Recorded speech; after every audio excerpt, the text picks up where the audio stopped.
नमस्कार। पॉलिटिक्स में आप सबों का स्वागत है। और आज हम पॉलिटिक्स में बात कर रहे हैं, राज्यसभा का चुनाव हो, मुख्यमंत्री की दावेदारी की बात हो, बिहार विधानसभा चुनाव के बाद सीटों की हकदारी की बात हो, चिराग की चुप्पी। खल तो रहा था कि चिराग इतना चुप क्यों है। बयान बहादुर जब नीतीश कुमार को लेकर वो बयान देने से चूकते नहीं थे, तो उनके साथ जो कुछ भी हो रहा था उस पर ऐसा लगा जैसे वो मौन स्वीकृति दे रहे हो। राज्यसभा में रामविलास जी के पत्नी के जाने की बात चर्चा में रही।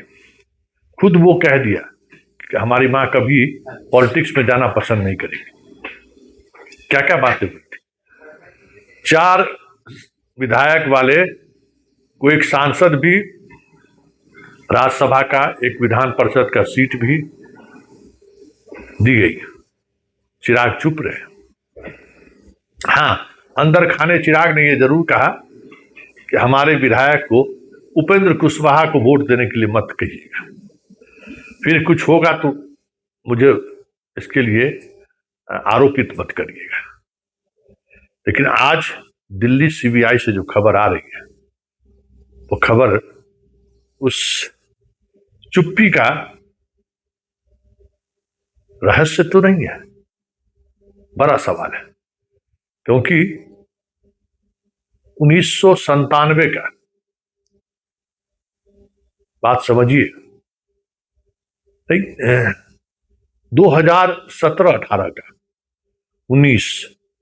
रामविलास पासवान, 1997 नहीं, जो 2017-18-19 जिस समय में रामविलास पासवान खाद्य आपूर्ति मंत्री थे भारत सरकार में, उनके प्राइवेट सेक्रेटरी के रूप में बिहार के आईएएस अधिकारी संजीव हंस उनके साथ थे।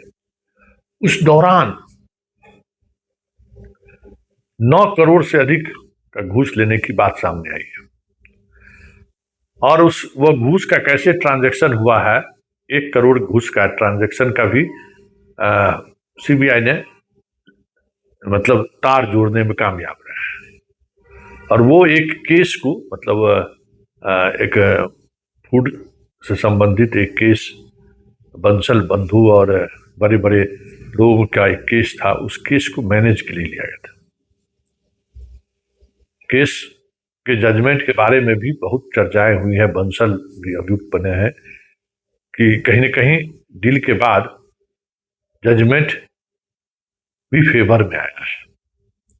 इसी को लेकर सीबीआई ने एक एफआईआर दर्ज किया है दिल्ली में अपने, जिसमें विभिन्न धाराओं में संजीव हंस सहित पहले अभियुक्त वही है, बाकी लोगों को अभियुक्त बनाया गया है। इतनी बड़ी राशि कोर्ट को मैनेज करने के लिए, मतलब विभागीय कोर्ट को मैनेज करने के लिए ली गई है। इसमें मंत्री की भूमिका नहीं हो सकती है, ऐसा हो नहीं सकता है, या मंत्री के जानकारी के बगैर इस तरीके का खेल विभाग में हो, ये संभव नहीं दिखता है। तो क्या संजीव हंस के सहारे रामविलास पासवान को और रामविलास पासवान के सहारे चिराग को घेरने की तैयारी तो नहीं है? क्योंकि जैसे ही ये खबर आई, चर्चा सरेआम यही है कि ये संयोग नहीं है, ये एक बड़ा प्रयोग है बिहार को लेकर। तेजस्वी पहले से ही मुकदमों में घिरे हुए हैं। उनकी स्थिति क्या है, सबों के सामने है। विधानसभा चुनाव में कभी लड़ते हुए दिखे ही नहीं, ऐसा लगा कि वो कंप्रोमाइज्ड है। अभी भी देखिए, नेता प्रतिपक्ष के रूप में जिस तरीके से हमलावर उन्हें होना चाहिए था, दूर दूर तक हमलावर नहीं दिखते हैं।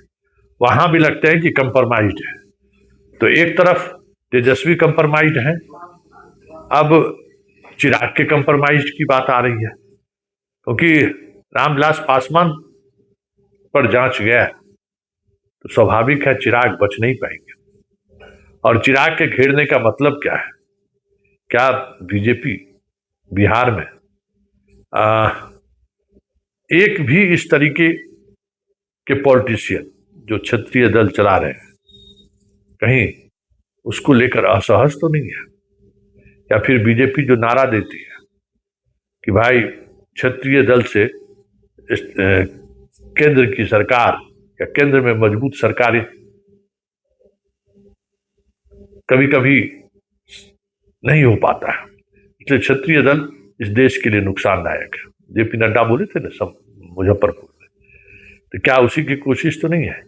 क्योंकि बिहार में नीतीश कुमार फिनिश होने की स्थिति में है, फिनिश की तरफ बढ़ रहे हैं।